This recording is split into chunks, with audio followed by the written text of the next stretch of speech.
चलिए आज हम बात कर लेते हैं colour in the coordination compound. ठीक है, पहले से ही मैंने डेटाबेस बना के रख लिया। ठीक है, बीच में डिस्टर्बेंस नहीं है। तो कोऑर्डिनेशन कंपाउंड के अंदर यदि देख इसकी सब कंसेप्ट समझेंगे, फिर उसके बाद आगे बात समझेंगे। जैसे अभी आप टेबल देखिए, कुछ टेबल पूछा जाता है तो आप ये ध्यान रखिएगा कि जो मैंने अपने वीडियोस के अंदर बोला गया है कि ये पूछा जाता है और पूछा गया है, तो उसको आपको एग्जाम से एक दिन पहले या कुछ घंटे पहले पॉसिबल हो तो रिवाइज करके जाना है। यदि मैं कोऑर्डिनेशन एंटिटीज देखें तो आपके पास ये वेरियस है, आप इसके अलावा मत करके जाइएगा। जो एनसीईआरटी में दिया है इसके अलावा मत करके जाना। ये डिफरेंट डिफरेंट वेवलेंथ है, तो यहाँ पर ये एब्जॉर्ब हुई है लाइट और जब जंप हुआ है तो ये है। मैं इसको एक्सप्लेनेशन करता हूँ। यदि आप एक प्रॉपरली इस एग्जामिन करें तो आपको पता है कि जो विजिबल रेंज है, जो रेंज है वो है 400 टू 700 नैनोमीटर। 400 to 700 nanometre. तो अब आप देखेंगे ये वाली जो एनर्जी लेवल है, इसीलिए यहाँ पर विजिबल रीजन नहीं आता, but this is the energy absorb. No doubt इसको अपन डिस्कस करेंगे। तो आप देख सकते हैं डिफरेंट डिफरेंट कंपाउंड है, इनकी जो वेवलेंथ और है ये है तो उनके करस्पॉन्डिंग जो एनर्जी, इस एनर्जी के करस्पॉन्डिंग जो है वो इतनी ये कलर था, और ये जो कलर है वो आपका कॉम्प्लेक्स का है या कॉम्प्लेक्स कंपाउंड या कोऑर्डिनेशन एंटिटी का कलर है। ठीक है, ये एब्सॉर्ब है और ये रिलीज होगी। Clear to all of you. अब आप देखो इस पे कंसेप्ट को समझिएगा और इससे रिलेटेड क्वेश्चन जेडब्ल्यू मींस में आए हुए हैं। पहले मैं कुछ टॉपिक्स कंप्लीट कर दूंगा, उसके बाद ही मैं वो लूंगा जो भी एग्जांपल्स हैं। अब देखिए मैं कुछ ये दो एग्जांपल लेता हूं। जैसे फॉर एग्जांपल मैं बात करता हूं इन दो कंपाउंड के बारे में। जैसे फॉर एग्जांपल TiH2O6 लेता हूं और कॉपर का लेता हूं। ठीक है, Ti3 और कॉपर का लेता हूं। ठीक है, आप देखेंगे जनरली यहां पर यदि Ti3+ होता है तो वो जनरली कलरलेस की तरफ होता है। ठीक है, Ti3 भी कलर होता है, Ti3+ भी जनरली कलर या बहुत होता है। अब आप देखिए हुआ क्या है, ढंग से समझिएगा कि सपोज टाइटेनियम है। टाइटेनियम क्या है? 3+ है। The electronic configuration of titanium 3+ is argon 3d1। How many coordination compound? यदि मैं इसकी बात करूं, ये तो टाइटेनियम की बात कर रहा था। अभी मैं मान लीजिए या इस टाइटेनियम के कॉरस्पॉन्डिंग लिगेंड अटैच हो गए हैं। नो डाउट 6 का मतलब ऑक्टाहेड्रल। ठीक है, ये मैं पहला एग्जांपल समझा रहा हूं। 6 का मतलब ऑक्टाहेड्रल। ऑक्टाहेड्रल आते ही आपके पास क्रिस्टल फील्ड थ्योरी के हिसाब से ये चीज आ जाएगी। ढंग से समझ लेना, ये क्रिस्टल फील्ड थ्योरी के हिसाब से है, जबकि ये 5 जो है 5d जनरेसी वो वैलेंस थ्योरी के हिसाब से है। ठीक है, वैलेंस थ्योरी ने कोई एनर्जी के डिफरेंस नहीं बोला था। ये बार बार रिपीट कर रहा हूं, लास्ट लेक्चर तक 2-3 लास्ट के 2-3 लेक्चर में हमने यही बात करी है। अब आप देखिए ये जो वैल्यू है इसे dxy yz dzx है ना। अब आप देखो all can have same energy level, इसीलिए इसका कॉमन नेम T2g डाल दिया। ठीक है, इसको dx² y² dz² था तो इसका नाम डाल दिया है Eg। क्या डाल दिया है? Eg आ गया है। अब देयर इज अ 1 इलेक्ट्रॉन, तो नो डाउट यहां पर आप बात करेंगे इन तीनों में से कहीं भी हो सकता है ना। तो आप इसके लिए ध्यान रखिएगा। यदि मैं ग्राउंड स्टेट की बात करूं तो ग्राउंड स्टेट पे इलेक्ट्रॉनिक कॉन्फ़िगरेशन T2g Eg 0 है। ठीक है, T2g Eg 0 है। अब आप देख लीजिए ये कौन सा लिगेंड है? Weak ligand. वीक लिगेंड है तो डेफिनेटली सबसे पहले तो हम ये बात कर लें कि ये एनर्जी गैप है वो डेल्टा 0 आएगा, यानी नॉट 0 ऑक्टाहेड्रल। ठीक है, वीक लिगेंड है तो एनर्जी गैप कम हुआ है। ठीक है, एनर्जी गैप कम हुआ है तो दिस इलेक्ट्रॉन यदि मान लीजिए इसने कुछ एनर्जी एब्सॉर्ब कर ली है, इसने certain amount of energy suppose 498 amount की एनर्जी एब्सॉर्ब करी, ये वेवलेंथ है, या आप इसको ऐसा भी लिख सकते हैं और Sc/λ। ठीक है, यदि इतनी अमाउंट की एनर्जी एब्सॉर्ब करी है तो अब आप देखो इसका जो इलेक्ट्रॉनिक कॉन्फ़िगरेशन है वो ऐसा कुछ हो जाएगा। मान लीजिए ये 2 इलेक्ट्रॉन है तो this is T Eg and this is T2G, ठीक है। एंड दैट इलेक्ट्रॉन जो है वो जंप करके कहाँ चला जाएगा, यहाँ पर चला जाएगा। इनमें से, इन दोनों में से किसी एक में भी होगा। तो अब आप देखिए एक्साइटेड स्टेट में क्या हुआ है, एनर्जी T2G 0 Eg1 हुआ है, यानी इतनी अमाउंट की उसको एनर्जी रिक्वायर हुई, इलेक्ट्रॉन यहां से यहां जंप हो गया है, यानी डेल्टा जीरो आप क्या बोल सकते हैं कि यहां पर डेल्टा जीरो क्या हो जाएगा, Sc बाय लैम्डा। यानी मैं यहां पर जैसे 498 है, जैसे 498 है तो आप कैलकुलेट कर सकते हैं 6.626 इंटू 10 की पावर माइनस 34, सी की वैल्यू कितनी भी 3 इंटू 10 की पावर 8। क्वेश्चन आ सकता है नैनोमीटर है तो 498 नैनोमीटर है तो 4 इंटू 98 10 की पावर माइनस 9, तो ये delta zero for this complex आ सकता है, ये कैलकुलेशंस की जा सकती है, ठीक है। इतनी एनर्जी करके वो चला गया, ठीक है। अब वापस से जब इलेक्ट्रॉन जब जंप बैक करके अपनी ओरिजिनल पोजीशन पे होगा तो it will release the energy, and जो भी एनर्जी रिलीज होगी it will lie in the visible reason. तो जो कॉम्प्लेक्स है वो कलर क्या देता है, वायलेट देता है। Is it clear? तो इसका मतलब हुआ क्या, यानी इसने जो कॉम्प्लेक्स ने जो कलर आपको दिया है वो दिया है वायलेट कलर, ठीक है। यानी उसने जो एनर्जी एब्सॉर्ब करी है वो ब्लू ग्रीन रेंज की पड़ी है, यानी वो ये एनर्जी इतनी थी, इतनी एब्सॉर्ब करी, बट जब वो इलेक्ट्रॉन वापस से डी एक्साइटेड होकर अपने ओरिजिनल लेवल पे आया है तो जो अमाउंट एनर्जी है वो रिलीज करेगा, तो it will lie in the visible region, that's why it can give the colour violet, ठीक है। तो ये क्या हो जाएगा, पूछा जाए कि why this complex can give the colour, तो आपको बोला जाए कि व्हाई द कॉम्प्लेक्स या coordination entities, coordinations entities give colour, तो आप बोलोगे due to d transition, due to d transition, ठीक है, ड्यू टू डी ट्रांजिशन, ठीक है। अब आप मेरी बात ढंग से सुनिए, ये क्लियर हो गया। अब आप मान लीजिए ये गैप नहीं होता, एनर्जी डी का एनर्जी गैप नहीं होता तो क्या इलेक्ट्रॉन जंप करके चला जाता? यदि ये पांचों की एनर्जी सेम होती है, लेट इट बी ये पांचों की एनर्जी सेम होती तो आपको क्या ये चला जाता? नहीं जाता। जब इलेक्ट्रॉन जंप ही नहीं कर पाया या जंप मान लीजिए करेगा भी, आप बोलोगे सर ठीक है 3D में नहीं हुआ तो 4s में चला जाएगा या किसी भी चला जाएगा, तो उस समय एनर्जी रिक्वायर्ड ज्यादा होगी and it is not lie in the visible reason, तो इसलिए वो कलर नहीं देने वाला है, ठीक है। तो यहां तक बिल्कुल समझ में आ गया है। तो आप बोलोगे कि जब लिगेंड आएगा तो क्रिस्टल फील्ड थ्योरी आएगी, क्योंकि क्रिस्टल फील्ड थ्योरी ने ही लिगेंड को वीक और स्ट्रॉन्ग में डिफरेंशिएट किया है, उसी ने समझाया है कि एनर्जी लेवल डिफरेंस होता है। यदि क्रिस्टल फील्ड थ्योरी आपने नहीं लगाया यानी लिगेंड अप्रोच नहीं किया है तो वहां पर आपको कलर देखने को नहीं मिलेगा। यानी अब आप देख लीजिए यही केस चीज समझ लीजिए, यदि यहां से ये वापस बन जाता है तो जो ये एंटिटी का जो कलर था वो दिखना बंद हो जाएगा, ठीक है। इसीलिए लिगेंड ने क्रिस्टल फील्ड थ्योरी के हिसाब से एनर्जी लेवल को डिफरेंशिएट किया, उसी की वजह से डी ट्रांजिशन पॉसिबल हुआ और डी ट्रांजिशन के वजह से ही कलर देता है, ये ध्यान रखिएगा, ठीक है। तो ये चीज समझ में आ गया है। मैंने नोट करने के बाद, मेरे को समझाने के बाद आप एनसीईआरटी रीडिंग कर लीजिए, ठीक है। तो पहला एग्जांपल भी क्लियर हो गया। अब आप देख लीजिए कि मान लीजिए इसके अंदर से मैं वाटर निकाल दूं तो ये जो पांचों एनर्जी लेवल है वो सेम आ जाएगा, क्योंकि ये जो डिफरेंस है वो किसने दिया था, लिगेंड ने दिया था, ठीक है। यानी मान लीजिए यहां पर आप नोट करके लिख सकते हैं, यदि ये नोट करके लिख सकते हैं कि मान लीजिए TiH2O6 है, Cl3 था, मान लीजिए उसके अंदर से हीट करके क्या है वाटर रिमूव कर दिया है, तो जो ये कलर वायलेट दे रहा था वो चला जाएगा कलरलेस में, ठीक है।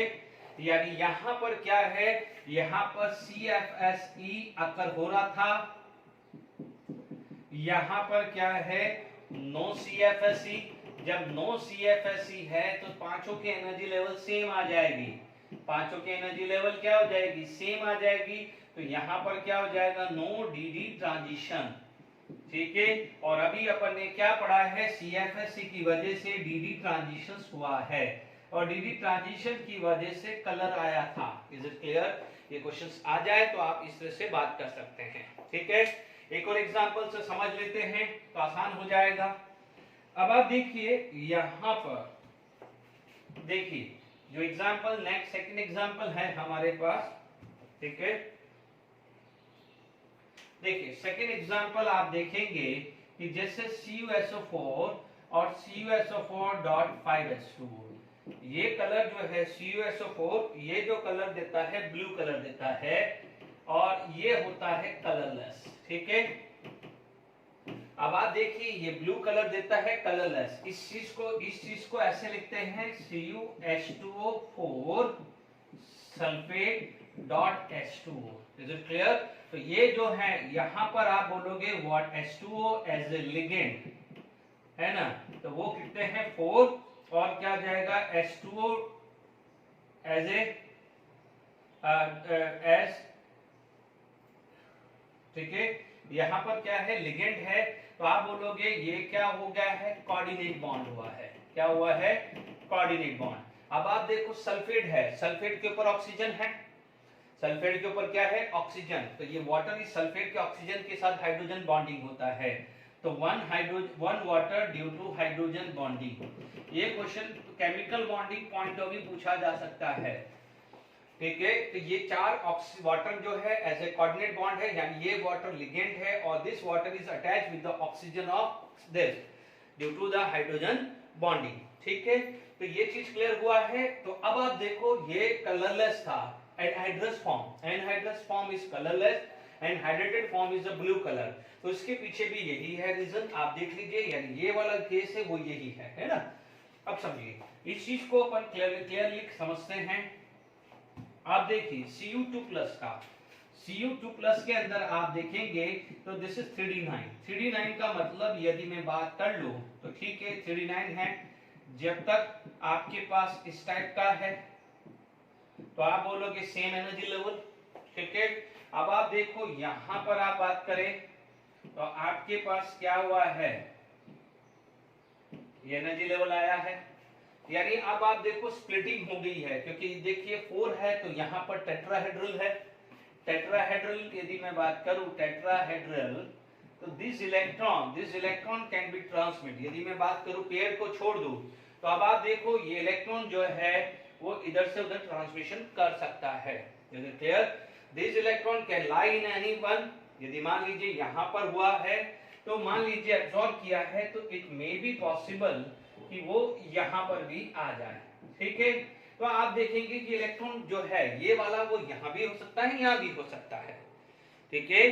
तो यानी यहाँ पर क्या है, this is Eg and this is T2G, this is T2G and Eg, यानी the electron can transfer from T2G to Eg या Eg टू T2G ट्रांसमिशन हो सकता है। ये चीज समझ में आया। तो यहाँ पर भी क्या है ब्लू कलर आएगा, तो आप बोल सकते हो ड्यू टू dd ट्रांजिशन, ठीक है। और CuSO4 इज कलरलेस, आप बोलोगे बिकॉज यहाँ पर क्या है इसका एनर्जी लेवल है, यदि मैं इसकी बात करूं तो ये है, no difference in the crystal field, no difference in the energy level, no dd transmission, that's why this is colourless. समझ में आया? बहुत इंपॉर्टेंट कांसेप्ट है। Is it clear to all of you? Clear हो गया है आपके पास? अब आप देखिए यहाँ पर यदि आप यहाँ पर CuCN6 3- वाला एग्जांपल देखेंगे, ठीक है, CuCN6 3-, तो यहाँ पर आप देखेंगे cyanide is a strong ligand, strong ligand है तो एनर्जी लेवल हायर हुआ है। यदि देखें तो यहाँ पर क्या है एनर्जी लेवल हायर हुआ है तो Hc/λ, तो ये हायर हुआ है तो लैम्डा क्या हो जाएगा लोअर, और लोअर इतना होता है कि उसमें जो एब्जॉर्प्शन होता है अल्ट्रावायलेट पे होता है, not in a visible region. तो ये क्वेश्चंस पूछे जाएंगे, आगे मैं डिस्कस करूंगा, ठीक है। यानी जितना लिगेंड ज्यादा होगा, लिगेंड जितना स्ट्रॉन्गर होगा उतना एनर्जी गैप ज्यादा होगा, लैम्डा कम होगा। Is it clear? तो ये भी समझ में आया, स्ट्रॉन्ग लिगेंड था तो एनर्जी गैप ज्यादा था, दैट्स व्हाई लैम्डा कम था, और इतना कम था कि यहाँ पर अल्ट्रावायलेट रीजन आया। Is it clear? ठीक है, आई होप यहां तक आपको समझ में आ गया होगा, ठीक है। अब आप देखिए तो यानी लिगेंड ने बहुत बड़ा रोल प्ले किया, लिगेंड स्ट्रांग हो या वीक हो, क्रिस्टल फील्ड थ्योरी ने ये समझाने की पूरी कोशिश करी है कि एनर्जी गैप आना ही है। ठीक है, एनर्जी गैप क्या है, आना ही है, और एनर्जी गैप जैसे ही आएगा तो डीडी ट्रांजिशन पॉसिबल होगा। ठीक है, अब और एग्जांपल लेते हैं। ठीक है, मान लीजिए आपके पास जैसे एग्जांपल ले लिया है NiH2O6 2+। ठीक है, आपको पता है NiNH3 लास्ट लेक्चर में भी डिस्कस किया था। ये दो ही ऐसे वाटर और अमोनिया के साथ it can form coordination number 6। Otherwise generally वो 4 फॉर्म होता है, NiCO4, NiCN4 2- NiCl4 2-। देन यहां पर यदि बात करें तो मान लीजिए मैं यहां पर लिगेंड डालता हूं EN को बोलते हैं इथाइन 1,2-डाइअमाइन। इसे क्या बोलते हैं, इथेन 1,2-डाइअमाइन, या शॉर्ट फॉर्म इसको कॉमन नेम बोल देते हैं इथाइलिन डाइअमाइन। ठीक है, this is the bidentate ligand. तो 1 EN रिप्लेस 2 वाटर मॉलिक्यूल्स। तो 1 EN can replace 2 water molecules. तो यहां पर आपके पास आ जाएगा Ni, ठीक है, H2O4 En। ठीक है, चार्ज वही रहने वाला है 2+। क्या रहने वाला है, 2+। ठीक है, यहां पर आपका जो कलर क्या था, this is the green colour and which is going to be colour change into the pale blue colour. Colour change हुआ है, कलर क्या हुआ है, चेंज हुआ है। डन। अब आप देखिए इसके बाद आप बात करें तो NiH2O4 En2+, एक और En डाल दीजिए। आप देखेंगे यहां पर बनेगा NiH2O twice En twice। ठीक है, ये 2+ हुआ है। ये जनरली इसके अंदर ब्लू कलर या वॉयलेट कलर या कुछ भी इस टाइप का कलर आपको दे सकते हैं। मान लीजिए ये ब्लू कलर या पर्पल कलर। ठीक है, मैजेंटा पर्पल भी आ सकता है। ठीक है, इसके बाद आपके पास क्या आया है, NiH2O twice En2। ये कलर पूछे जाएंगे, ध्यान रखिएगा। ये En, ठीक है, NiEN thrice 2+। तो ये जो कलर क्या आ जाएगा, वॉयलेट कलर हो जाएगा। ये कलर क्या हो जाएगा, वॉयलेट कलर आ जाएगा। ठीक है, this is going to be violet colour. ठीक है, यानी आप इसकी समरी बना सकते हैं। ठीक है, यहां पर क्या है, समरी बन सकती है। Is it clear to all of you? ठीक है, यानी आप देखेंगे, प्लीज देखिए, यदि मैं समरी बात करूं, ठीक है, तो वह क्या है, यहां पर NiH2O6 2+ से कम ये En डाला, NiH2O4 En 2+ हुआ, En डाला, NiH2O 2En ट्वाइस बना, और En डाला तो NiEN थ्राइस 2+ बना। ठीक है, अब आप देखिए यहां पर आपका कलर क्या था, ग्रीन। यहां कलर क्या था, ब्लू मान लीजिए। यहां पर ब्लू या पर्पल मान लीजिए, है ना, और यहां पर कलर क्या हो जाता है, वॉयलेट।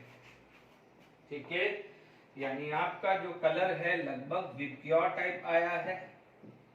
ठीक है, तो आप देख लीजिए ये ग्रीन, उसके बाद ब्लू, इसको इंडिगो या पर्पल डाल सकते हैं, और ये क्या हो जाता है, violet. Is it clear to all of you? यानी आप एक ही चीज ध्यान से समझ लीजिए कि ये जो वेवलेंथ है वो हाई है, एनर्जी लेवल कम है। ठीक है, ये क्या है, वेवलेंथ कम है, एनर्जी हाई है। इतना लॉजिक लगाइए, ट्रिक से काम कर लेना। विबग्योर का ये 4 याद रख लेना कि आप देख लीजिए ये EN क्या होता है, स्ट्रॉन्ग लिगेंड। जितना स्ट्रॉन्ग लिगेंड बढ़ रहा है उतना एनर्जी गैप बढ़ रहा है। ये ट्रिक से काम करिए ना। ये EN, ये EN है, क्योंकि delta 0 is equal to SC by lambda, यानी लैम्डा जितना कम होगा, जितना लैम्डा कम होगा उतना एनर्जी गैप ज्यादा होगा। इसीलिए En जितना ज्यादा आ रहा है, इसके अंदर क्या है, 3 स्ट्रॉन्ग लिगेंड है, तो डेल्टा जीरो सबसे ज्यादा इसका होगा, इसका वेवलेंथ सबसे कम हुआ। उसके बाद एक En कम हुआ तो थोड़ा सा एनर्जी गैप कम हुआ है, तो इंडिगो या पर्पल कलर बोल दीजिए। उसके बाद एक और En कम हुआ है तो आप क्या बोलोगे, और एनर्जी गैप कम हुआ है तो ब्लू कलर हो जाएगा। एक और En बिल्कुल खत्म हो चुका है तो ये ग्रीन कलर होगा। तो ऐसा ट्रिक से कर लीजिए, कभी जिंदगी में नहीं भूलोगे। विबग्योर का याद करिए, ये वाला एग्जांपल पूछा जाएगा, इस ट्रिक्स के साथ, कंसेप्ट के साथ भी मैंने सिखा दिया है। Is it clear to all of you? तो मैंने यहाँ पर आपको कलर से रिलेटेड बात कर ली है। अब कुछ क्वेश्चंस देख लेते हैं। ओके, चलिए अभी जो मैंने पढ़ाया इस पे बेस क्वेश्चंस अपन बात करते हैं। GW main 209। देखिए इस चैप्टर में से इतने सारे क्वेश्चंस हैं, क्योंकि हर लेक्चर के अंदर बहुत मुश्किल हो जाता है, क्योंकि अभी कुछ थ्योरी भी पढ़ानी पड़ती है। तो अदरवाइज क्या हो जाता है कि कुछ पेंडिंग बच जाते हैं, तो लास्ट लेक्चर के अंदर जो भी होगा उसमें जो भी वैलेंस बॉन्ड थ्योरी के बाद के जो कुछ बच जाते हैं या कुछ एडिशनल क्वेश्चंस हैं वो मैं डिस्कस करूंगा। ठीक है, that is called the worksheet मान लो या डीपीपी मान लो या प्रीवियस ईयर क्वेश्चन बैंक मान लीजिए। ठीक है, 2 complex CrCOCl6 and these are violet and yellow color respectively. Make sure ये violet और yellow color वो absorb नहीं है। This is the color of complex. ध्यान दीजिएगा, मैंने टेबल बनाया हुआ है। ठीक है, the incorrect statement delta zero value for of A and B are calculated from the energy of violet and yellow light. यही wrong है। आपको याद करिए, मैंने अभी बताया था delta zero is equal to H by lambda, but ये जो लैम्डा किसका था, this is for absorb not for emitted. याद करिए, क्योंकि इलेक्ट्रॉन जंप करता था। मैंने आपको जो बताया था कि डेल्टा जीरो ये क्या था, लैम्डा एनर्जी एब्जॉर्ब, यानी T2G से जो Eg में ट्रांसफर हो रहा है वो एनर्जी होती है। It is energy absorb not energy emitted. तो पहला ही स्टेटमेंट रॉन्ग हो गया है, बाकी भी चेक कर लेते हैं। Both are paramagnetic with 3 and पहले दिस देखिए क्रोमियम है, क्रोमियम 3+ है, तो क्रोमियम 3+ है तो आप ये मान के चलिए कि 4s, देखिए क्रोमियम जो है वो आता है 3d5 4s1 3d+ से, तो ये 3d3 है। और याद करिए क्रिस्टल फील्ड थ्योरी 3d3 में तो लगती ही नहीं है, तो वैसे यहाँ पर 3 अनपेयर है, भले ये स्ट्रॉन्ग लिगेंड हो या वीक लिगेंड है, क्रिस्टल फील्ड थ्योरी लगनी ही नहीं है। ठीक है, इसीलिए यहाँ पर 3 के 3 अनपेयर होगा। हाँ, इसके बाद 3d4 होता तो फिर गैप देखना पड़ता कि वो पेयरिंग या अनपेयरिंग। तो आप देखिए बोथ आर पैरामैग्नेटिक, ये तो राइट स्टेटमेंट है ना, this is the right statement. Delta zero value for A is less than they, क्योंकि ये क्या है, वीक लिगेंड है, ये स्ट्रॉन्ग लिगेंड है। ठीक है, गैप तो आएगा ही आएगा ना बच्चों, भले वो यहाँ पर देखिए ये गैप तो आना ही है, उसमें तो कोई दिक्कत नहीं है, गैप तो वैसे ही आना है। ठीक है, भले इस मतलब 4th इलेक्ट्रॉन पेयर होना है या नहीं होना वो बात की बात है, बट ठीक है गैप तो आएगा ना, तो ये भी राइट स्टेटमेंट है। अब आप देखो both absorb energy corresponding to their complementary colour, तो बट ऑब्वियस से वो ये चीज समझ में आया है, तो ये भी राइट है। तो आप देखिएगा आपका आंसर क्या हो जाता है, दिस इज, यानी आपका ये तीनों स्टेटमेंट राइट है। ठीक है, this second statement and third statement and fourth statement are right. और ये देख के ही पता चल जाएगा ये चीज आपका एमिटेड कलर है, this is the colour of complex या कलर ऑफ कोऑर्डिनेशन एंटिटी, उससे नहीं निकलता है। आप ध्यान दीजिए कॉलम में क्या था, it is the wavelength of A light absorb. ध्यान रखना, छोटी छोटी बारीक सी चीजें हैं।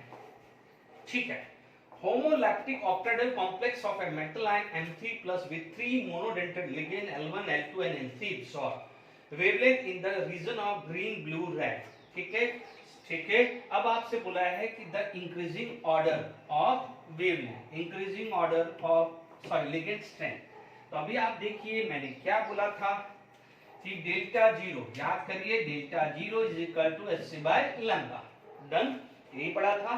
अब याद करिए कितना आसान क्वेश्चन है, अपने एनसीईआरटी में इस तरह के प्रैक्टिस क्वेश्चन मिलते ही नहीं है। आप देखेंगे तो यहाँ पर आपके पास क्या आ गया है, ये विबग्योर आ गया है। ठीक है, अब आप देखो L3 क्या है, L3 का कलर रेड है, this is the colour for L3, ठीक है। और L2 का कलर है ब्लू, ये कलर किसका है, L2 का। और ग्रीन कलर किसका है, L1 का है, ग्रीन कलर किसका है, L1 का, ठीक है। तो आप देखिएगा आपसे पूछा गया है स्ट्रॉन्गर कौन है, तो आप देख सकते हैं इसका लैम्डा लेस है, इसका लैम्डा मोर है। क्लियर, लैम्डा लेस है तो इसका डेल्टा जीरो मोर होगा, तो इसका डेल्टा जीरो लेस होगा। Is it clear to all of you? तो अब आप देख लीजिए स्ट्रेंथ देखा जाए तो strong L2, L1 and L3, yes और नो। कितना आसान क्वेश्चन है, बहुत अच्छा क्वेश्चन है। तो अब आप देख लीजिए राइट ऑप्शन हमारे पास क्या हो जाएगा, ये आ जाएगा L3, L1, L2। बहुत अच्छा क्वेश्चन है, और क्वेश्चन देखते हैं, ठीक है। पहले मैं कुछ ये चीज बता देता हूं कि कलर ऑफ जेमस्टोन, आप बिलीव नहीं करोगे, ये जो छोटा सा सेक्शन है, एक चीज जो मैं ये चीज आपको समझाने जा रहा हूं, तो ये चीज ध्यान रखना, इससे आपका दिमाग ऐसा खुलेगा। आप देखेंगे यदि एनसीईआरटी बुक में, तो ये छोटा सा डिस्क्रिप्शन दिया हुआ है, ठीक है। नो डाउट हमने मैथोलॉजी में भी पढ़ा था regarding the Ruby gemstone kit में। अब ये देखिए, color of a gemstone, this is the ruby, it is the alumina actually containing only 0.52 the Cr3 plus, है ना। अब Cr3 plus का इलेक्ट्रॉनिक कॉन्फ़िगरेशन में देखोगे तो D3 आएगा, D3 आएगा तो नो डाउट आपके पास मान लीजिए ऑक्टाडेल कॉम्प्लेक्स है, तो ऑक्टाडेल कॉम्प्लेक्स है तो ये 3 आ जाएगा, ठीक है। मैंने अभी थोड़ा सा होल्ड किया है, पहले कुछ ये पढ़ा दूं, फिर इसके बाद इस पे और क्वेश्चन डिस्कस करूंगा, ठीक है। D3 आया है। अब आप देखो ऑक्टाडेल कॉम्प्लेक्स है इनकॉर्पोरेट विद एल्यूमिना, यानी Al2O3 एल्यूमिना। अब आप देखो this electron can jump to this energy level, तो यानी dd transitions, because of colour, dd transition की वजह से ये कलर देता है। तो आप देखेंगे जेमस्टोन में जो रूबी है it can give the colour, gemstone colour देता है ना, तो बिकॉज ऑफ dd ट्रांजिशन, क्योंकि जितने भी जेमस्टोन है उसमें कहीं ना कहीं कुछ आयंस की इंप्योरिटीज है, ट्रांजिशन मेटल आयन की, जिसकी वजह से dd ट्रांजिशन पॉसिबल होता है and can give the colour. क्योंकि देखिए कोई भी जेमस्टोन यदि कहीं भी पहनते हैं, फिंगर में पहनते हैं, तो मान लीजिए सनलाइट के थ्रू कोई एनर्जी या सराउंडिंग हीट के थ्रू एनर्जी एब्जॉर्ब होती है, और हमारे वो एनर्जी एब्जॉर्ब होती है, बट जो हमें जो अंदर कॉम्प्लेक्स है, यानी क्रोमियम का जो कॉम्प्लेक्स है, उसका कलर कुछ और दिखता है, तो ये ध्यान रखना है। In emerald, Cr3 plus ion occupy octadal sign in the mineral beryl, beryl emerald में है और ये रूबी में है, ध्यान रखना है। The absorption band seen in the ruby shift to longer wavelength, namely yellow, red and blue, causing emerald to transmission light in a green region, ठीक है। यदि हम विप्योर में जले, मतलब ब्लू साइड चले, यानी विप्योर है, देख लीजिए आप विप्योर की बात करें, ठीक है, तो इधर की साइड हम जा रहे हैं, तो इसका मतलब हमारा क्या है, वेवलेंथ शॉर्ट हो रही है। इधर की साइड जा रहे हैं तो क्या है, वेवलेंथ बढ़ रही है। तो यानी मान लीजिए येलो रेड है, I think yellow red and blue है ना, तो येलो रेड ब्लू, यानी इस साइड जाएगा तो वेवलेंथ कम होगा, इस साइड लाएगा तो वेवलेंथ बढ़ेगा, है ना। तो देख लीजिए कि it is the longer shift, namely yellow red and blue, तो येलो रेड इधर की तरफ, ब्लू की तरफ जा रहा है, ठीक है, ठीक है। तो इसे अपन क्या बोलेंगे, causing emerald to transmission light in a green region, ठीक है। तो आप ये समझ लीजिएगा, इस साइड जाएंगे तो वेवलेंथ बढ़ेगी, इस साइड जाएंगे तो वेवलेंथ कम होगी, ठीक है। मैंने ये चीज जरूर लिखा है कि क्योंकि क्या होता है, बच्चे लोग क्या करते हैं जब एनसीईआरटी पढ़ते हैं तो ये सेक्शन इग्नोर करके चले जाते हैं, और आप देखेंगे कि सेक्शन के अंदर से भी क्वेश्चंस बनते हैं आई बस में, इसीलिए मैंने लिखाया है। चलिए मैं एक दो क्वेश्चंस और डिस्कस करता हूं। चलिए यहाँ पर अपने पास ये है कि 3 कॉम्प्लेक्सेस दिए हुए 1 2 3 दिए हैं, absorb the light in visible region, the correct order of wavelength of light absorb by them. आप देख सकते हैं कि यहाँ पर आपके पास कॉम्प्लेक्स क्या है, लिगेंड बढ़ रहे हैं, ठीक है, जैसे 6 लिगेंड है, तो यहाँ पर आप देख लीजिए 1 ammonia replace by water, 1 replace by this, तो आप देख लीजिए इन तीनों में 5 अमोनिया कॉमन है, 5 अमोनिया कॉमन है। एक फर्क क्या है, जैसे थर्ड के अंदर NH3 है, सेकंड में वाटर है Cl minus. This is the order of their ligand. याद आ रहा है हमने स्पेक्ट्रोकेमिकल सीरीज पढ़ी थी। अब आप देख लीजिए कि यहाँ पर वेवलेंथ पूछा है। क्या पूछा है? वेवलेंथ पूछा है। तो अभी हमने पढ़ा है कि delta 0 is equal to Hc by lambda. ये स्ट्रॉन्गर लिगेंड है, यानी ये थर्ड है, ये सेकंड है, ये फर्स्ट है। ठीक है, तो डेल्टा 0 इसका ज्यादा है तो इसका वेवलेंथ कम होगा। ठीक है, इसका डेल्टा 0 सबसे ज्यादा है तो इसका वेवलेंथ क्या है? सबसे कम है। यानी this is the order of delta 0। तो लैम्डा का ऑर्डर क्या आ जाएगा? Ammonia, water and Cl minus. This is the order of this. तब आप देख लीजिए, यानी थर्ड H देन कहां पर है? मेरे हिसाब से ये आंसर फर्स्ट ही आना चाहिए। तो आपका राइट आंसर क्या है? Correct order of wavelength of light सबसे ज्यादा किसकी आएगी? फर्स्ट की, देन सेकंड, देन थर्ड की आएगी, है ना? वेवलेंथ आएगी, क्योंकि वेवलेंथ मोर है तो एनर्जी गैप कम है, तो इसका सबसे एनर्जी गैप कम होगा देन दिस। तो वेवलेंथ का ऑर्डर पूछा है तो सबसे ज्यादा फर्स्ट, सेकंड एंड थर्ड की आएगी। बिल्कुल क्लियर है? देख लीजिए, ये मैंने बताया है। Incorrect statement. The spin only magnetic moment of Fe(S2)6 and Cr2 are nearly same. आप देखिए Fe2 प्लस का मतलब होता है 3d6 और Cr2 प्लस का मतलब होता है 3d4 होता है। वो 3d4 ही होता है ना? क्रोमियम ने 2 प्लस है ना, 3d3 आएगा, 3d3 आएगा। ओके, अब आप देखिए 3d6 है, H2O है, ये वीक लिगेंड है, ये वीक लिगेंड है। तो सबसे पहले मैं आयरन की बात कर लेता हूं। आयरन का यदि मैं बात करूं तो मेरे पास 1 2 3 4 5 and 6। How many unpaired electron? तो यहाँ पर आ जाएगा 4। यहाँ पर कितना जाता है? 4 मेरे हिसाब से, हाँ। और यहाँ पर आपके पास 3d3 है, तो आप इसका बोल सकते हैं 1 2 3। ये बड़ा सरप्राइज है। ठीक है, तो ये आपके पास इसका 4 एम्पेयर है, इसका 3 एम्पेयर है। ये भी इनकरेक्ट दिख रहा है। नियरली सेम बोल रहा है, नियरली सिमिलर बोल रहा है, तो एक बार को हम करेक्ट कर सकते हैं। The gemstone Ruby has Cr3+ ion occupy the octahedral. ये रॉन्ग है। याद करिए, भी जस्ट थोड़ी देर पहले मैंने कहा था Cr3+ आयन कहाँ आता है? एल्यूमिना में, है ना? ये जो है ऑक्युपाइड ऑक्टेडल साइड, ये किसमें होता है? एमरेल्ड में होता है। ये किसमें होता है? एमरेल्ड में है। तो यही रॉन्ग स्टेटमेंट है। The spin only magnetic moment of Ni2NH3 2+ is this. आप देख लीजिए, ये कोऑर्डिनेशन नंबर 6 है, तो याद करिए Ni2+। तो जब कोऑर्डिनेशन नंबर 6 था तो मैंने आपको क्या समझाया था? आपको ये समझाया था, यहाँ पर NiNH6 2+ का एग्जांपल दिया था। ये नो डाउट एनर्जी गैप है, यहाँ तक तो पेयरिंग कर दिया है। अब तो है, but both have a same energy level, तो pairing does not take place till it is half filled. याद आ रहा है? तो ये जो ट्रेंड है, NiNH6 ले लो, NiH2O6 ले लो, या NH3, इन सबका सेम है। इसका हाइब्रिडाइजेशन भी कल को पूछ ले तो आप बोल देना sp3d2 है। 2 अनपेयर्ड इलेक्ट्रॉन है, तो ये स्टेटमेंट राइट है।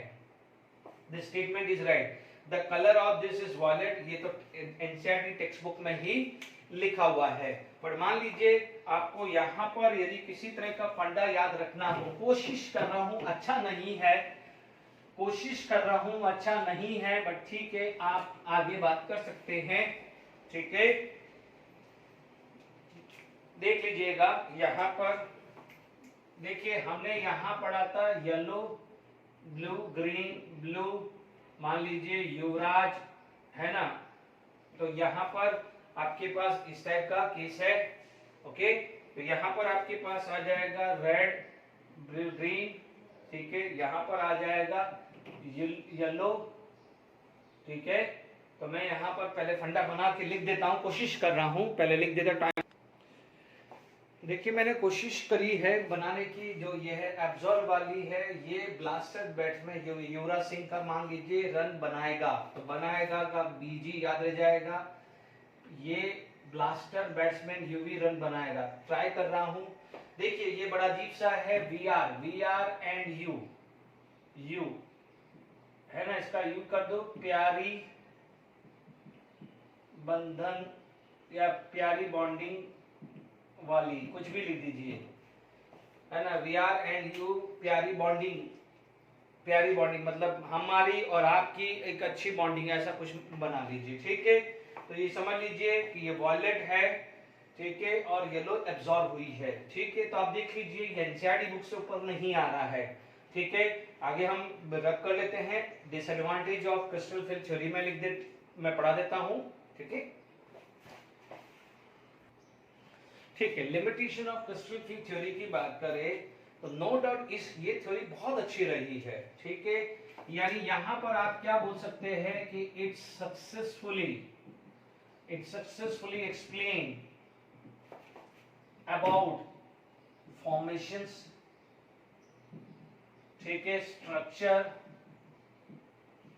ठीक है। यदि मैं फॉर्मेशन की बात करूं, स्ट्रक्चर की बात कर लूं, कलर की बात करूं, magnetic properties of coordination compound, इसके बारे में अच्छे से बता दिया। Magnetic properties of coordination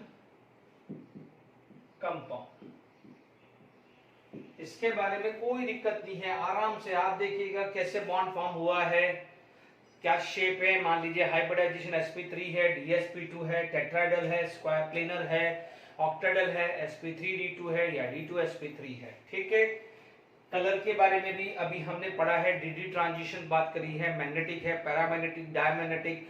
paramagnetic है तो मैग्नेटिक मोमेंट कितना है वो सब अच्छे से उसने समझा दिया है, ठीक है। गड़बड़ कहाँ आई है, ठीक है, यानी जो है it assume anionic ligand as a point charge, ठीक है, उसने ये अज्यूम किया था, ठीक है। अब आप देखो नेगेटिव चार्ज अच्छा खासा इलेक्ट्रोस्टैटिक फोर्स ऑफ अट्रैक्शन देता है, but in A spectrochemical series वो होते कहाँ हैं, पीछे I minus Br minus Cl minus F minus OH minus थे कहाँ, पीछे। आगे कौन था, CO, CN चलिए एक दो आ गया है, अमोनिया, इथाइलिन डाइमाइन, जो ज्यादातर न्यूट्रल थे। यहां पर ये गड़बड़ हुई है। It assume anionic ligand as a point charge but their position in in spectrochemical series is in behind, ये गड़बड़ हुई। दूसरी जो हुई है unable to explain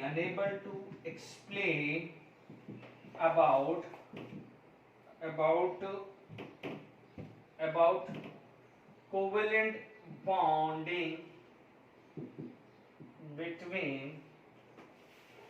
ligand and metal atoms या आयंस, इसके बारे में नहीं बता पाया, ठीक है। ये दो मेन रीजन है, ठीक है। अब आप देखो यहां पर लिगेंड थ्योरी जो आई है and molecular orbital theory explain करी है, बट बियॉन्ड आवर लिमिट, ठीक है। तो हमें क्रिस्टल फिल्म थ्योरी तक ही काम चलाना पड़ेगा। Is it clear to all of you? तो ये लिमिटेशंस आ जाती है, unable to explain properly about the anionic ligand, जिसको हम पॉइंट चार्ज मान रहे थे। यदि मैं इलेक्ट्रोस्टैटिक फोर्स ऑफ अट्रैक्शन के हिसाब से देखें तो पॉइंट चार्ज का फोर्स ऑफ अट्रैक्शन बहुत ज्यादा होना चाहिए, उसकी कैपेसिटी ज्यादा होनी चाहिए, but most of anionic ligand electrochemical series में बिहाइंड होते हैं, तो ये एक ड्रॉबैक था। दूसरा, लिगेंड और मेटल आयन के बीच में कोवेलेंट बॉन्ड भी होता है, उसको वो ढंग से एक्सप्लेन नहीं कर पाया था, क्योंकि कोऑर्डिनेट कोवेलेंट बॉन्ड बना था ना उसके अंदर, तो उसके बारे में कहाँ कहा था उसने, तो सिर्फ एक इलेक्ट्रोस्टैटिक फोर्स ऑफ अट्रैक्शन बताया था। कोवेलेंट बॉन्डिंग बताई किसने थी, कोऑर्डिनेट कोवेलेंट बॉन्डिंग बनाई थी वैलेंस बॉन्ड थ्योरी ने, तो ये चीज का ध्यान रखिएगा, ठीक है। तो ये एक चीज आ गया है। अब कुछ क्वेश्चन एनसीईआरटी बेस्ड क्वेश्चंस में डिस्कस कर लेता हूं, फिर आगे बात करते हैं। चलिए फटाफट से 9.5 इन टेक्स्ट क्वेश्चंस है कि explain according to the valence bond theory NiCN4 2- square planar and diamagnetic whereas NiCl4 tetrahedral है पैरामैग्नेटिक।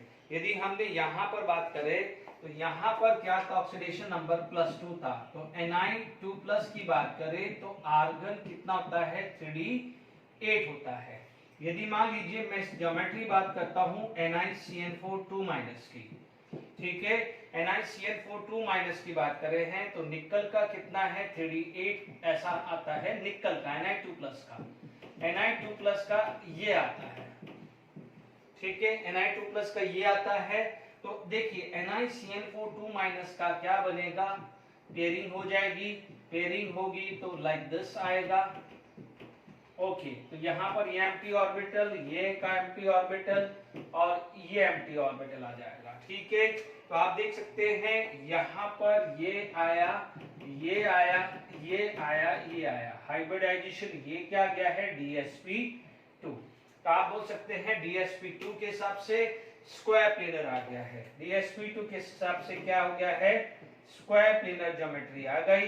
देखिए there is no unpaired electron, no unpaired electron, तो ये क्या हो जाता है दिस इज डाई मैग्नेटिक, क्या हो जाता है डाई मैग्नेटिक, ठीक है। तो ये फटाफट से रिवीजन भी मान लीजिए कि ये जो है आपका रिवीजन भी है, लास्ट लेक्चर में भी मैंने काफी हद तक डिस्कस किया था।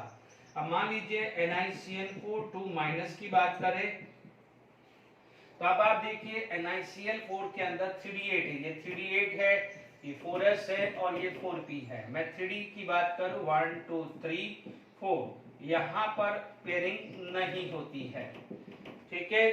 यहाँ पर ये 4s हुआ और वहां पर क्या आ जाता है 4p आ जाता है, 4s एंड 4p की बात आ जाती है।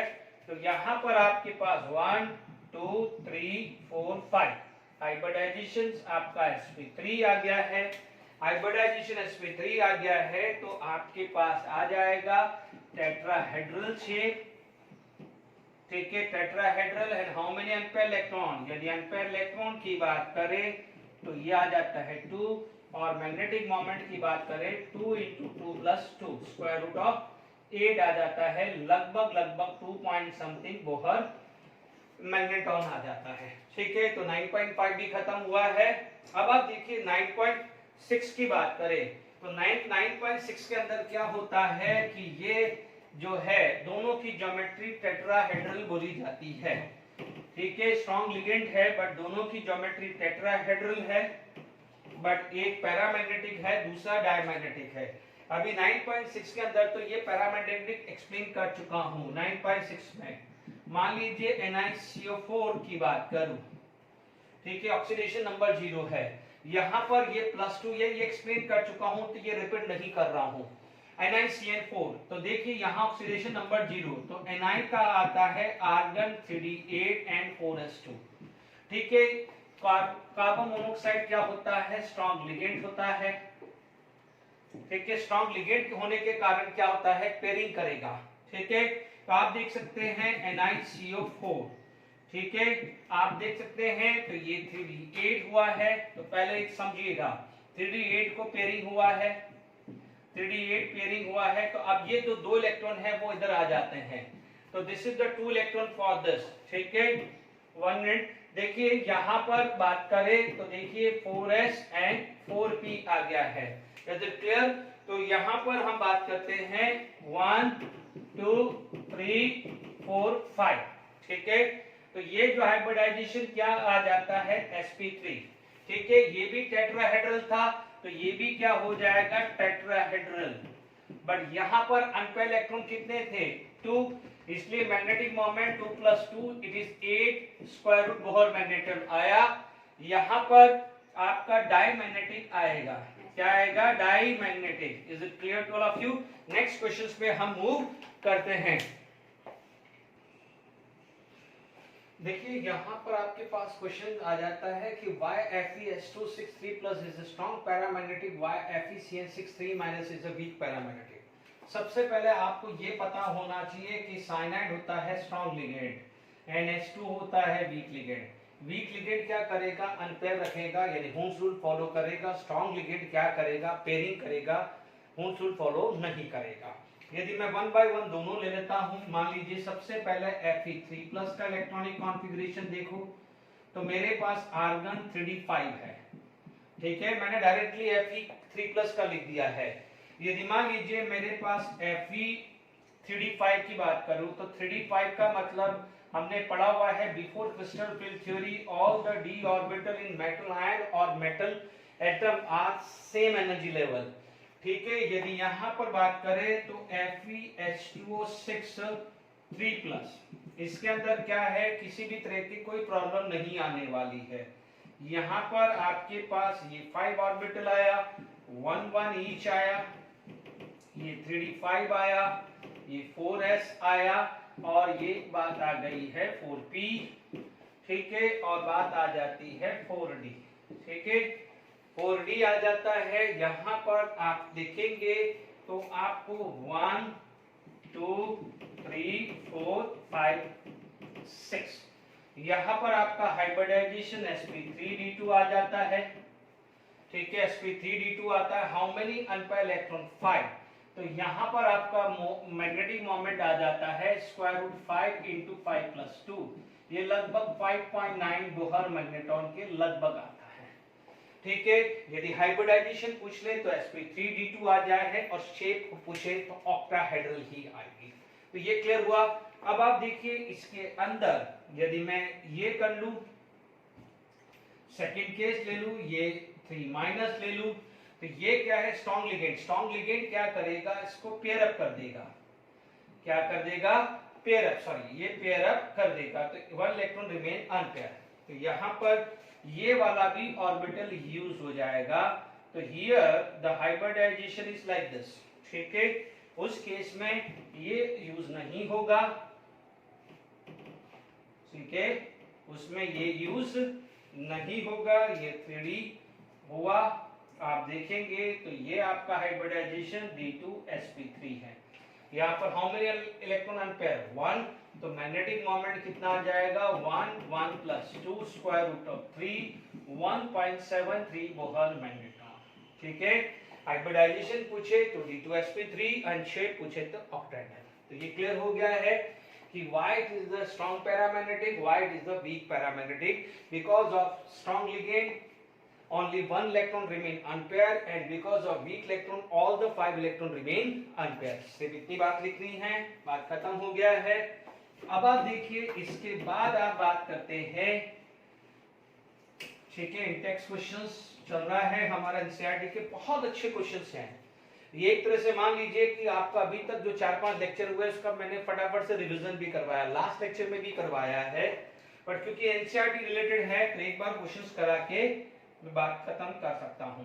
इनर ऑर्बिटल कॉम्प्लेक्स, यदि CONS CH3 की बात करें तो यहां पर आप बात करें तो आप देखिए कोबाल्ट 3+, CO3+ है। तो CO3+ का जैसे कोबाल्ट का आता है 4s2 3d7, तो ये क्या हो जाएगा? 3d6 आएगा। ये क्या आ जाएगा? 3d6 आ जाएगा। और Ni2+ की बात करें तो 3d8 आता है। मैं आउटरमोस्ट ही लिख रहा हूं, बाकी आर्गन आप लिख सकते हैं। आर्गन देखिए CONS3, ये दोनों के दोनों स्ट्रॉन्ग है। तो अब आप देख लीजिए यहाँ पर आप क्रिस्टल फील्ड थ्योरी के हिसाब से भी समझने की कोशिश करें तो आपके पास ये है, तो 3 इलेक्ट्रॉन तो ये रह सकते हैं। ठीक है, तो 3D कोबाल्ट के अंदर यदि मैं कोबाल्ट के अंदर बात करूं CONS3 6 2+ चार्ज, तो यहाँ पर ये दोनों खाली मिल सकता है। इसका मतलब वहां पर ये 1 2 3 ये ऑर्बिटल आ गया है। ठीक है, यहाँ पर आ गया है। तो अब आप देखिए यहाँ पर जो नेक्स्ट आ जाएगा ये आ जाएगा, और ये 3 आ जाएंगे। ठीक है, ये 3D आ गया है, ये 4s आ गया है, ये 4p आ गया है। Is it clear? तो आपके पास ये 1 2 3 4 5 एंड 6 आया हाइब्रिडाइजेशन D2sp3, इसलिए इसको इनर ऑर्बिटल कॉम्प्लेक्स बोला है। और लो स्पिन भी बोल सकते हैं, लो स्पिन भी बोल सकते हैं, एंड हाइब्रिडाइजेशन D2sp3, और इसको डायमैग्नेटिक भी बोल सकते हैं। शेप पूछे तो ऑक्टाहेड्रल भी बोल सकते हैं।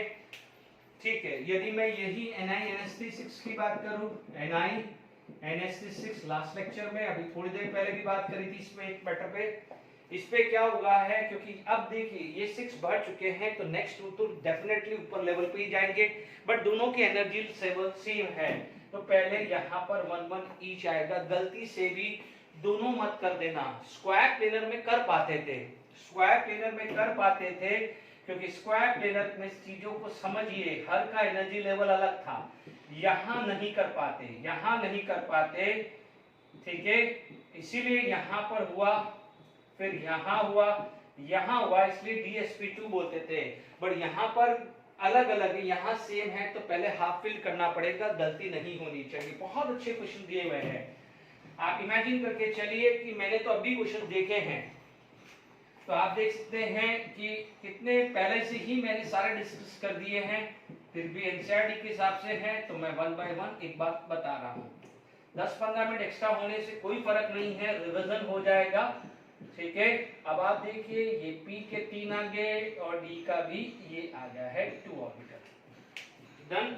यहाँ पर आप बात करें 1 2 3 4 5 एंड 6, हाइब्रिडाइजेशन आपका sp3d2 हुआ है, इसलिए इसको आउटर ऑर्बिटल कॉम्प्लेक्स।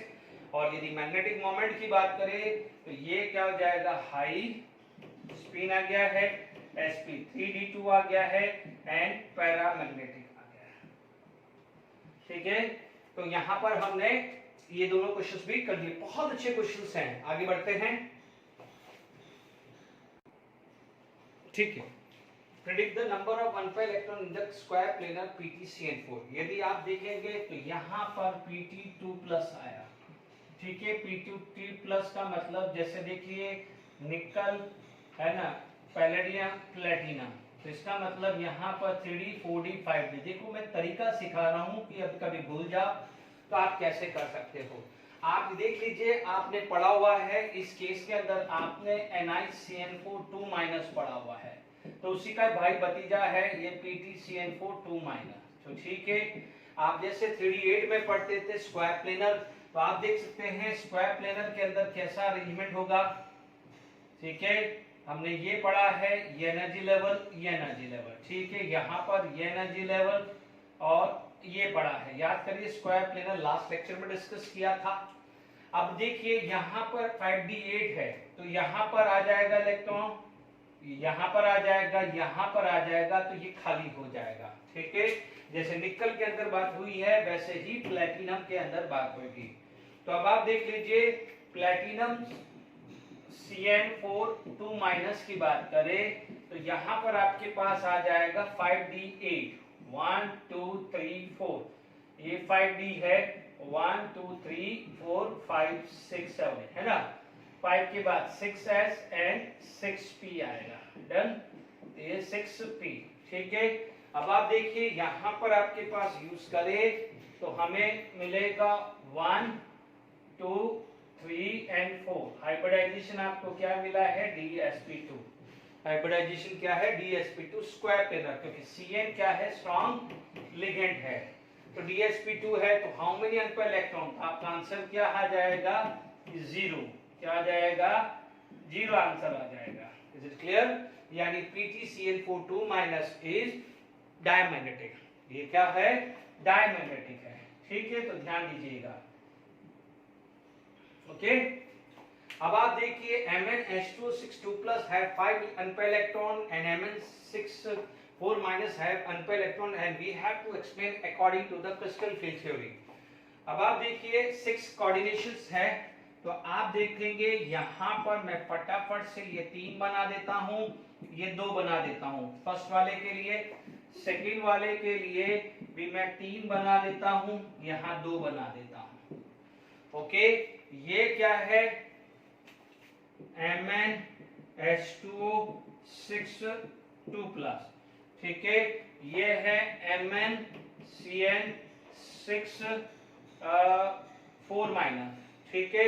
अब आप देखो Mn2+ का, Mn का इलेक्ट्रॉनिक कॉन्फ़िगरेशन होता है आर्गन 3d5 4s2, यहां जाएगा Mn+2 आर्गन 3d5, ओके।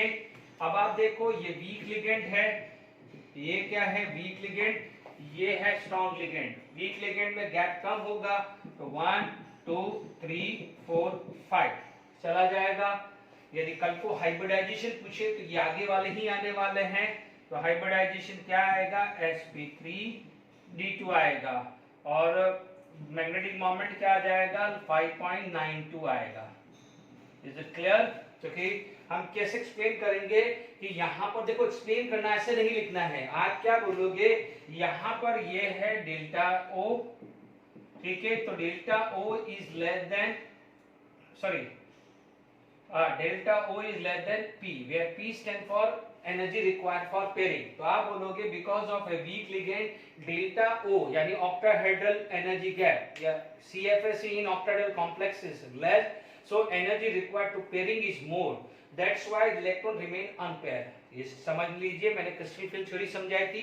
अब आप देखो यहाँ पर क्या होगा, this is delta O, here the delta O is greater than P because strong ligand है, तो what happen, it will favor the energy pairing।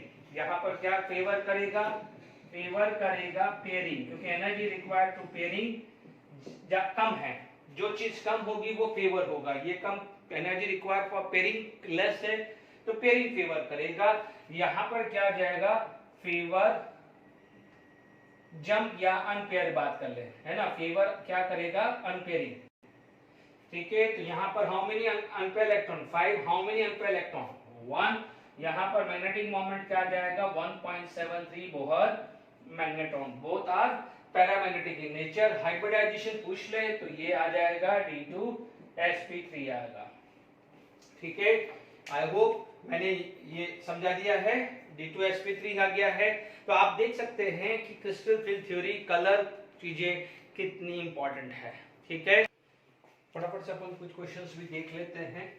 अभी जो भी हम बात कर रहे हैं, ठीक है, तो मैंने जितना भी आप लोगों आपको समझाया है कलर के लिए, ठीक है, एक व्हील जो है, कलर व्हील मैंने बनाने की कोशिश किया है, ठीक है। तो आप जनरली आप देखेंगे कलर व्हील के हिसाब से आप बात कर सकते हैं, ठीक है। तो इसलिए मैंने ये क्वेश्चंस भी लेके आया हूँ, और जो टेबल जो एनसीईआरटी बुक में दिया है उसको भी अपन देख सकते हैं, लगभग सॉल्व हो सकती है। आप ये चीज देखेंगे कि जैसे यहाँ पर वेनेडियम 3+ है, ठीक है, तो मान लीजिए यहाँ पर क्या है, वॉयलेट कलर एब्जॉर्ब करता है, तो the complex can give, this is the violet absorb, the complex can give the yellow colour, and if the yellow colour will absorb it will appear violet. यानी कभी इस तरह से आप क्वेश्चन पढ़ें, ध्यान रखना है, कलर याद नहीं रखना है, कोई पूछने वाला नहीं है, सिर्फ वेवलेंथ का ऑर्डर या CFSE के बेस पे वेवलेंथ का ऑर्डर या फ्रीक्वेंसी का ऑर्डर ज्यादा पूछेगा। Is it clear? तो ये चीज सिर्फ समझाने के लिए मैंने यहाँ पर बात करी है, ठीक है। तो मान लीजिए जैसे यहाँ पर वैनेडियम 3+ है, वैनेडियम 3+ है, तो 3d23 आया, ठीक है। वैनेडियम कितना होता है, 25, वैनेडियम सिंसेटिना मतलब 4s2 3d2 हुआ, तो यहाँ पर आ गया 3d1 आया, ठीक है, 3d2 आया है। Is it clear? तो आप देख लीजिए, यदि आप देखेंगे विबग्योर, ठीक है, विबग्योर चले जाएंगे तो आप इधर की साइड जाएंगे तो वेवलेंथ बढ़ रहा है, और वेवलेंथ बढ़ रहा है तो एनर्जी कम हो रही है। इस साइड जाएंगे तो वेवलेंथ कम है, एनर्जी बढ़ रहा है। Is it clear to all of you? तो आप देखेंगे कि जैसे जैसे आप इस साइड जा रहे हैं एनर्जी कम हो रहा है, इसका मतलब यहाँ पर आप देखेंगे तो वेवलेंथ बढ़ रहा है, ठीक है। तो यहाँ पर D1 से एनर्जी जो है वो कम ज्यादा लगी, और जबकि यहाँ पर एनर्जी कम लगी, इसीलिए ज्यादा एनर्जी लगी तो वॉयलेट एब्जॉर्ब हुआ, तो उसको अपेयर कौन सा हुआ, येलो। ये कॉम्प्लीमेंट्री कलर है, ये एब्जॉर्ब होगा तो ये रिलीज होगा, ये एब्जॉर्ब होगा तो ये रिलीज होगा, ये ध्यान रखना है। ज्यादातर सॉल्व हो जाएंगे, मैं ये कह रहा हूँ, ठीक है।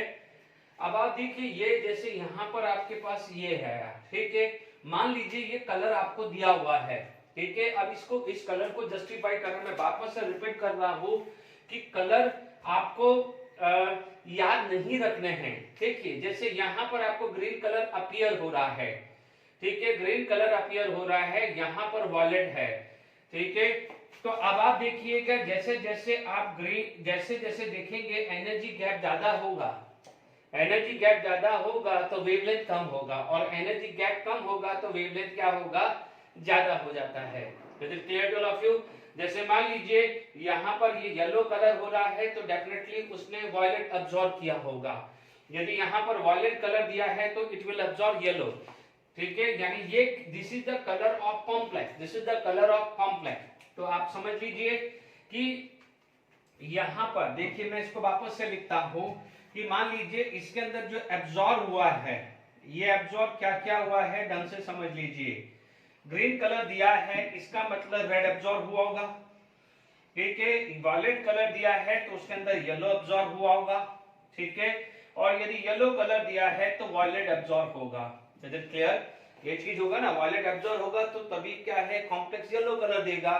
येलो एब्जॉर्ब होगा तभी वॉयलेट देगा, रेड होगा तो दिस। अब आप देखो, आप लिगेंड का ऑर्डर देखेंगे, लिगेंड का स्ट्रेंथ देखेंगे, F-, then water, then ammonia, then Cn-। तो सबसे ज्यादा एनर्जी गैप किसका होगा? Cn-। तो सबसे ज्यादा एनर्जी गैप किसका होता है? वॉयलेट का। ठीक है, तो इसलिए ये क्या हुआ, ये कलर जस्टिफाइड हुआ कि नहीं हुआ कि इन्होंने वॉयलेट का, ठीक है, ये थोड़ा सा वॉयलेट है। देखिए यदि ये Cn- एक्सट्रीम वॉयलेट ले रहा है तो क्या हो जाएगा, अमोनिया क्या है, ब्लूइश वॉयलेट ले रहा होगा। यानी यहाँ पर ब्लूइश वॉयलेट का मतलब वो रेंज यहाँ पर कहीं आती है। प्योर वॉयलेट का मतलब वो यहां से लेके यानी 400 नैनोमीटर से 430, यदि 400 से 430 के बीच में है तो वॉयलेट है। सपोज मान लीजिए 425 है या 428 नैनोमीटर है, तो आप उसको रेंज क्या बोल सकते हैं, ब्लूइश वॉयलेट बोल सकते हैं।